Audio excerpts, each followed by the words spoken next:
Good morning and welcome to the NBA Daily. Coming up, the Thunder win again. A bunch of teams had some weird losses, and James Edwards is here to tell us why the Knicks can't beat the best teams.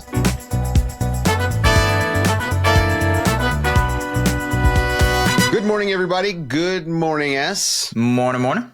Another, a bit of an off night for the NBA. Not the greatest night of basketball, but the best team in the sport did play last night. The Thunder handled the Pistons. Pistons shorthanded, of course. Cade Cunningham still out. Bunch of guys serving suspensions from the big melee the other night. But OKC, once again, just takes care of business. They get their 64th win. They're 64-12. I don't know. We cover this team every single day, almost on this show. There's something to talk about with them. Shai Gilgeous-Alexander, of course, just continues to rack up the accolades. How many games now has he scored 30 points? 69 games, tying Michael Jordan. Yes, very nice. Having a nice season. And I mean, when you look at what they've done, I mean, this is a dominant basketball team. They continue to dominate. Last night was their 50th win by double digits this season, tied for the most in NBA history. The track record of teams that have done that, pretty good. Yeah, pretty good. Championships all around. It seems like they're in line for that. I mean, there's tons of expectations there for them to do so. You think about the 1972 Los Angeles Lakers did that. They tied with them. That's the team that they tied with when they got that 50th double-digit win, won a championship. 2017 Warriors won a championship. 1971 Milwaukee Bucks won a championship. The 96, 97 Bulls, the 08 Celtics, 2015 Warriors. That's the type of team we're talking about when it comes to this Oklahoma City Thunder team. That's just how good they've been all year. Yeah, and I'm looking at their remaining schedule. They've got Houston. They've got 2 games against the Lakers. They've got Phoenix. They've got Utah. They've got New Orleans. So I think they're going to set the record for most double-digit wins. Yeah. Right? Yeah. It just feels like it's going to happen. I mean, everybody beats Utah by 30 points. So might count for 2 wins at that point. Right. Yeah, so, you're thinking about this. I'm thinking about the schedule and I'm saying, okay, this team, they've got 6 games left. They're 6 games from 70. Now, it's not the easiest schedule, right? It's Houston, 2 games against the Lakers. We think Phoenix is probably done. Utah has been done since, last June. New Orleans, obviously they shut down CJ and Zion. Yeah. There's a path to 70 wins here. They've already they've set franchise records. I believe, what was it? 64 wins? 64. They tied the Sonics, Sean Kemp, Gary Payton, those guys tied them with this win. Yeah. So they've kind of done everything that you can do as a franchise. They're going to break that record. I'll ask you this. Wait, this is interesting now. Yeah. Do you think there's value in getting to 70? Like being a team that won 70, does that matter at any point in time other than the fact that you got to 70? Yeah. No, I don't think so. I think what matters, I mean, they've checked all these other boxes. I think the thing that matters for them is to, keep doing what they're doing and not upset the apple cart. I don't want to see this team necessarily take like a bunch of games off. Right. I think that would be bad. The worst thing would be like losing to the Jazz and the Pelicans going into the playoffs. Even if you're playing your bench guys, I just think it's kind of a bad vibes thing.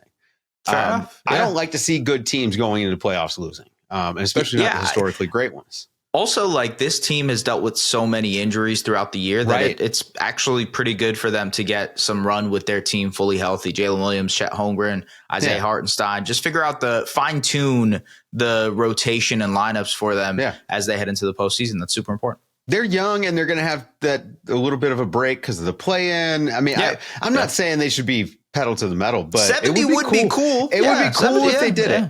All right. Bold prediction time. 6 games. It's not an easy schedule. Give me the number.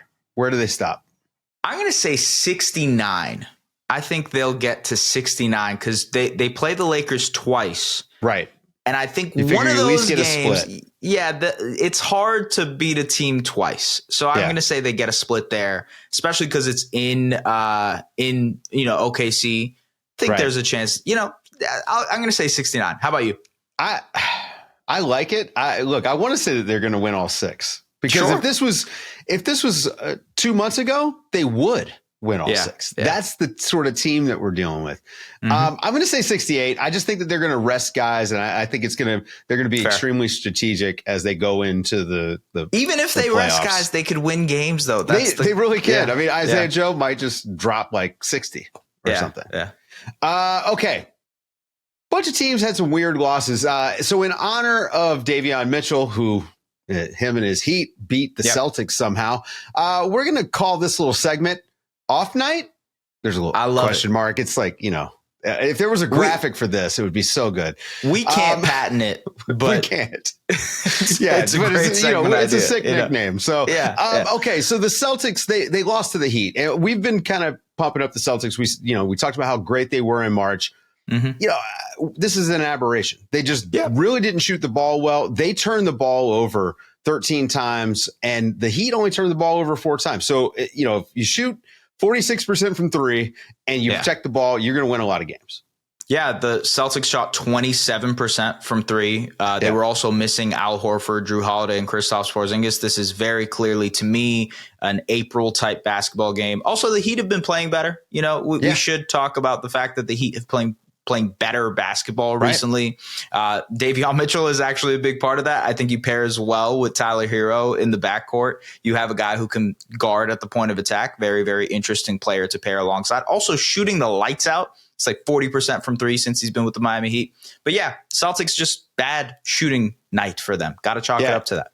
I love that if you play for the Raptors, every Raptors fan is going to follow you for the rest of your career. It's part of to just a degree that you could not believe. I love it so much.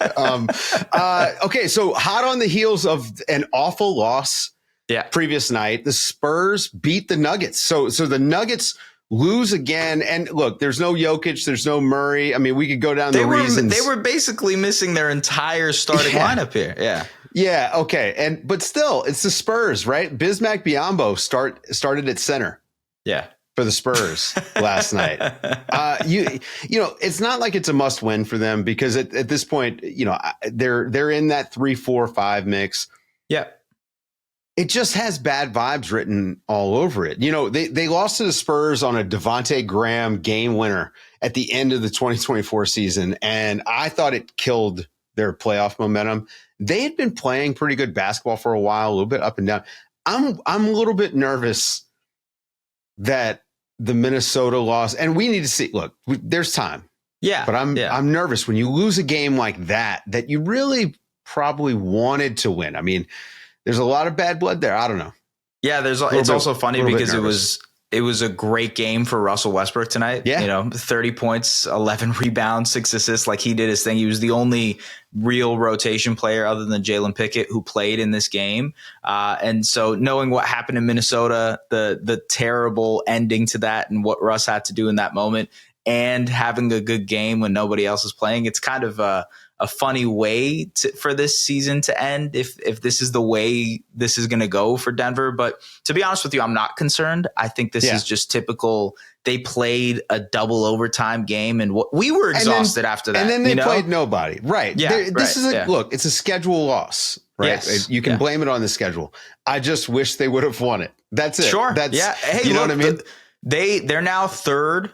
They're actually fourth now. Lakers jump into third, which is actually a very important part of this whole thing. We'll see what happens because this is all fluid. It keeps moving around. You look at the Rockets schedule, they play both of these teams. So there's a chance that either the Lakers or the Nuggets can climb up to 2. And that changes things because you're on the other side of the board versus OKC. You don't have to face them in the second round.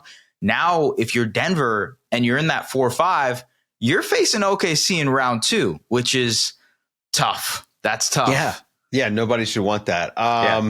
Also, it feels as if nobody really wants to be the 10 seed out west. Either that or the Sacramento Kings they all really want to go to Dallas because they just will not win. They lost to the Wizards last night. And I think, look, if you lose to the Wizards, who have 17 wins, that's one of your worst losses of the season. But you couple it with the fact that they need to win to stay in the play-in. They fired their coach not that long ago. Like, this isn't a team that should be thinking, oh, well, it's fine. We we don't need to make the play-in this year. It's not like the Suns who are going to blow it up this summer. The Kings, theoretically, like this is kind of going to be their team next year. I'll be devil's advocate here. They have a top 13 protected pick. And right now it's 13th exactly. And I don't think it's a tank because they're playing their guys. Like DeMar DeRozan ended up playing 40 minutes tonight and they still lost. They've also lost 7 of their last 8 games. So I don't think it's a tank. I think it's just a recipe that this Kings team is not good enough, truthfully. So it's tough. I don't think this was an off night for the Kings. I think this was a regular night for the Sacramento Kings. I like that quite a bit. And before we go to James, we got to talk about Anthony Davis because Anthony Davis has been back.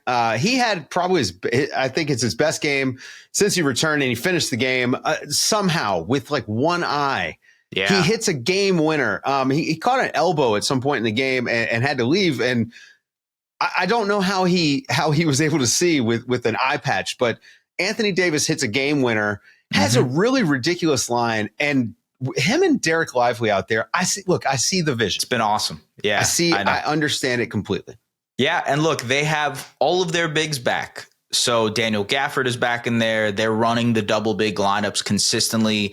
I thought him and Lively, AD and Lively had a lot of great moments. There was a moment where, Lively caught it in the short roll and you see Anthony Davis go up for the alley-oop. There was a moment where, now Anthony Davis is in the short roll and you're finding situations. So like vertical spacing wise, they are creating offense just because of their double big lineups, which is an interesting thing because you see the trend around the NBA of teams going with these double big versatile lineups. You think of the Rockets with Steven Adams and Alperen Şengün, the Thunder who do it with Chet Holmgren and Isaiah Hartenstein. Even the Celtics have it with Porzingis and Horford or Luke Kornet and any of those two guys.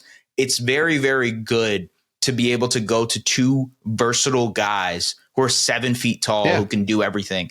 And AD obviously completes that. It's funny because it was one of those bigs that gave him the eye patch. It was Daniel Gafford's elbow that got him in the eye and he bled. But some sort of typical AD kind of game where he comes back in the game and absolutely dominates. It was a good game. The Kyrie injury continues to bum me out because I actually think Dallas would have been a pretty fun team come playoff time. And the big-to-big passing would have unlocked a lot for them. But anyway, guys, stick around after the break. James Edwards here to break down why the Knicks fall apart once the defense starts to switch.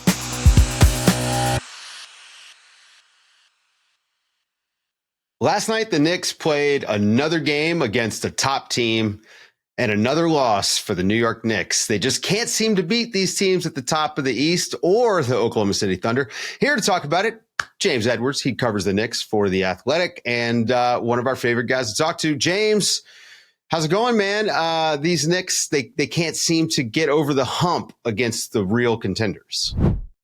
Yeah, it's been a weird season. I think obviously, and Tom Thibodeau likes to talk about this a lot, I think what gets missed in the discourse is kind of the circumstances surrounding games. So in their defense, 2 of the 3 games against Cleveland have been on the second night of a back-to-back. This one tonight without Jalen, without Miles McBride, without Campaign, starting DeLon Wright, who's been solid, and rookie Tyler Kolek.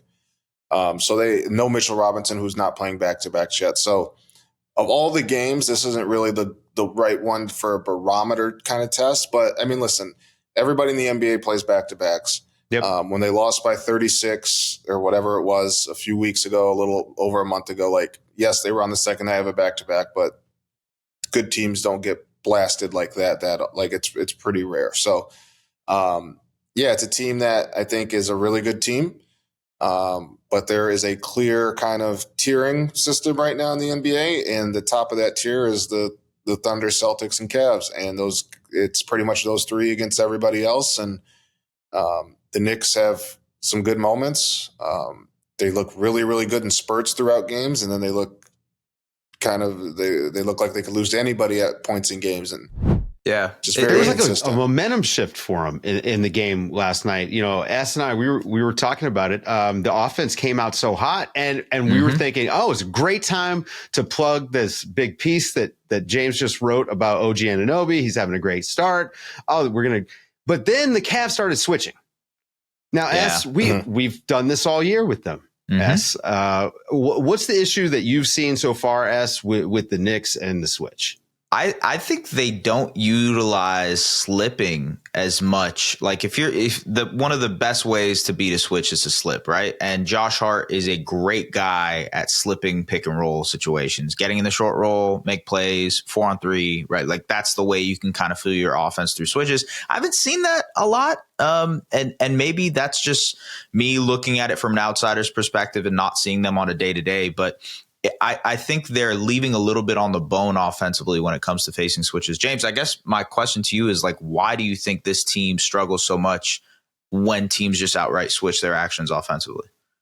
I think there's a few things. And yeah, there's slipping here and there. Like Mikal has slipped at times, and that kind of, he's the most that comes to mind. And then the way that teams have been guarding the Knicks, they put a 5 on Josh, and then a wing on Cat. And I think they've kind of leaned into maybe Josh facilitating a little bit more, getting guys off actions and having them set up. And it was some success the other day. I can't remember in which game, but in the first quarter, it looked really good. So it just seems like there's just inconsistencies from the group as a whole, or even guys not doing necessarily, I think, what the staff is hoping to do. But I think to your point, I think one thing that they're such a slow playing team in the half court. Pace, they don't get up a ton of threes.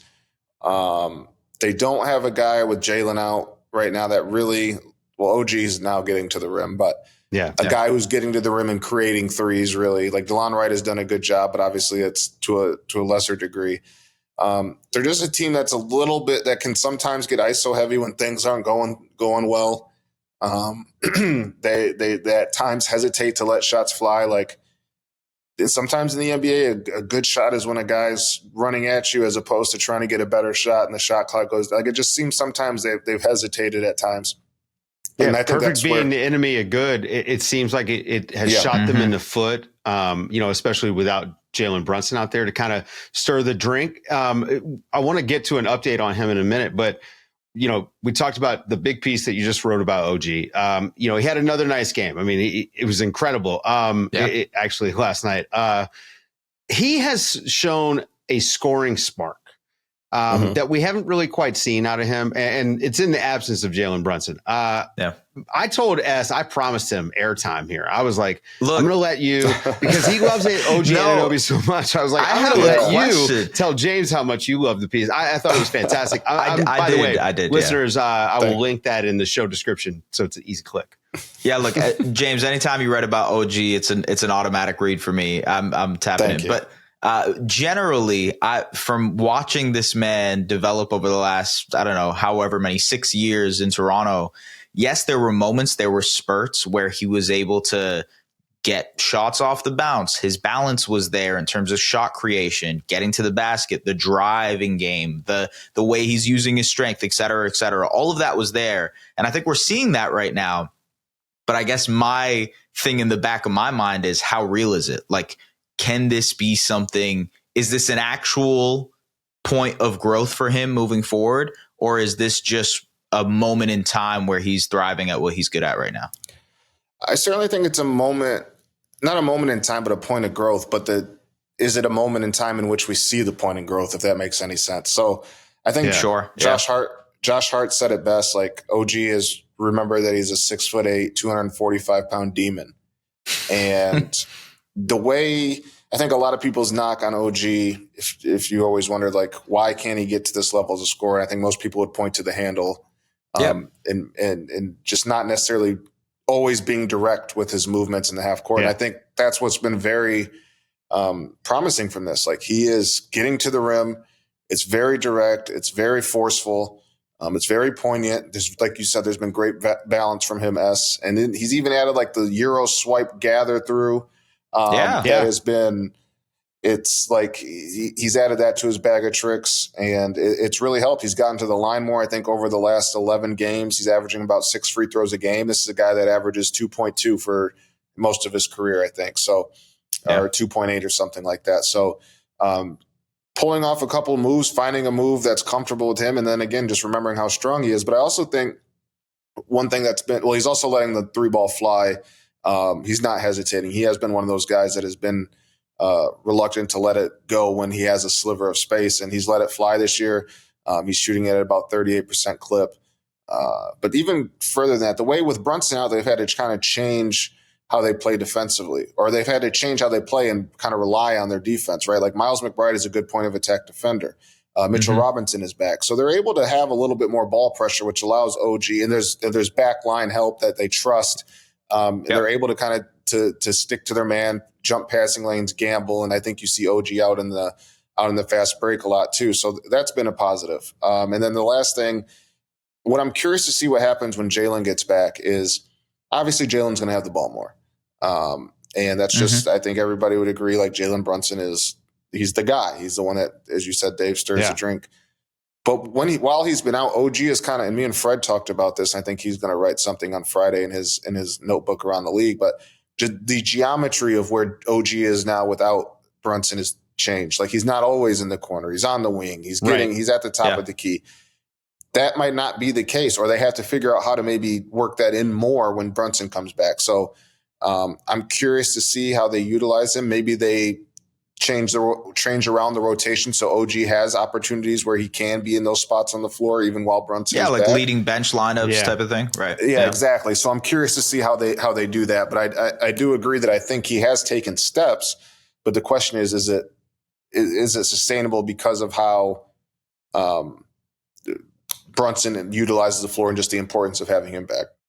Right. He had that sequence, where he hit the little Euro drive out of the corner. And then he has the sidestep three, like back to back. And I think that kind of stuff is exactly where he can plug himself in when Brunson comes back, especially around the Brunson cat pick and roll. I mean, but this is kind of what he was supposed to do the entire time. So maybe that's been unlocked a little bit. But, before we get you out of here, can you give us an update on Jalen Brunson? Like, I know that the idea is they want to get him a few games before the playoffs.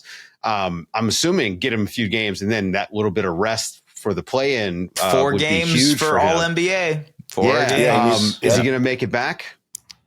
So he is cleared for basketball activities, and the Knicks have Thursday off. Then they're going to likely practice Friday in Atlanta, and then they play in Atlanta at 3, and he is on this trip. So it is about a 5-day trip, 2 games in there. Most guys that are injured usually travel with the team in that type of long break because the whole organization is there.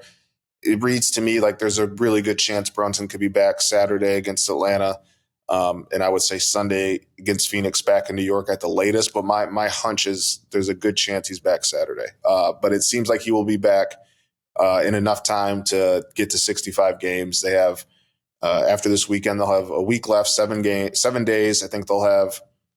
How many games? I think they have 6 games left, if I'm not mistaken. We can look that up. I should know that. That's probably my job, but they all just kind of. I should also know that too. We're running together at this point. Yeah, but I think 6 games. 6 games. 6 games. Okay, so there you go. Yeah. He technically could miss the 2 games this weekend and still be fine, but I think he comes back and plays in one of the games this weekend. Cool. Yeah, because they don't have a back-to-back. Actually, they do have a back-to-back, so he might end up missing one of those games as part of the Detroit. That was my thought situation. Too. Like maybe they sit him in Phoenix against, or maybe they. That's the thing because it's the Sunday game against Phoenix is in New York. Do you want his return to be in New York for your fans, or do you want it on the road? I could see both ways. Do you want his first matchup back to be Dyson Daniels? Do you like that's going to make you work in your first game? I mean, it's a good test. You got to think about it like boxing. You got to think about it like boxing, right? You want to get a soup can out there. The Phoenix Suns, they're already thinking about vacation. I don't know if you watched 1, 2, 3 Cancun. The Bucks were 27 of 28 at the rim last night, and the Suns had 0 block shots. So they're insane. out. And we're out. That's it for today's show. They Thank really you to James needed Edwards. Nick Richards. Yeah, yes, Nick Richards saved the day, man. Yeah. Thank you to James Edwards for hanging out with us. To Es Baraheni, as always. I'm Dave DuFour. This has been the NBA Daily. Thanks for waking up with us.